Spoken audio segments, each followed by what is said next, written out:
வணக்கம். இன்னைக்கு சிம்பிளா பொங்கலும் கோகோனட் சட்னியும் பிரேக்ஃபாஸ்ட்டுக்கு குயிக்காக ப்ரிப்பேர் பண்ணலான்னு ஒரு பிளான்.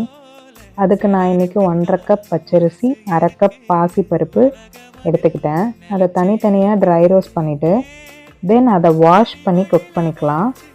மீன்வைல் தாளிப்புக்கு தேவையான இஞ்சி, பச்சை மிளகாய் எல்லாத்தையும் சாப் பண்ணிக்கிட்டேன். தென் சைட் பை சைட் கோகோனட் சட்னிக்கு கிரேட் பண்ண கோகோனட், பொட்டுக்கடலை, பச்சை மிளகாய் இதெல்லாத்தையும் எடுத்து வச்சுக்கிட்டேன்.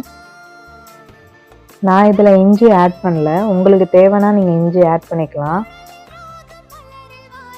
ரைஸ் குக் ஆனதுக்கப்புறம் மிளகு, ஜீரகம், இஞ்சி, பச்சை மிளகாய், கருவேப்பிலை, பெருங்காயம் போட்டு தாளிச்சிட்டு அதில் ஆட் பண்ணிக்கலாம்.